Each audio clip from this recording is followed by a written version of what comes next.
I think key things to think about when we're working with light, natural light, is the angle from where it's coming from and how it hits the subject, and that being food. When we're photographing these afternoon tea series and the breakfast story, it's all about where the light and the shadow hits each other, and that's sort of where the magic happens. So it's trying to find one light source, so it doesn't. So when you're working from a window, say if you're working from natural light, try to turn off the rest of the light in the room so that it's one strong light source, and that will create these beautiful sort of shadows hitting on your food that will make the stories come alive.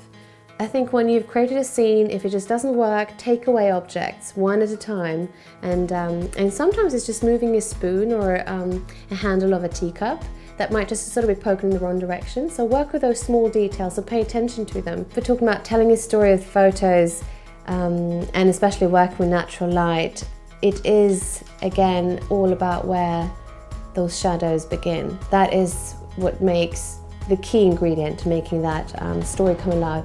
But then it's also a little bit into the styling. Obviously I was working in a sort of rustic setting in the kitchen, styling my breakfast scene, leaving the crumbs on, the glass half full, indicating that someone's been eating there or something is happening.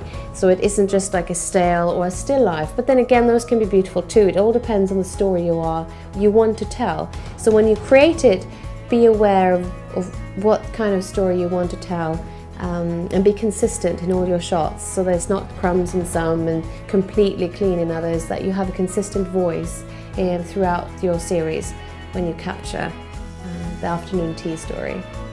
So now it's really just up to you to go out and capture your afternoon tea series, and what afternoon tea means to you. And I'm really excited to see what you come up with in those 3 images that you're going to share with the class.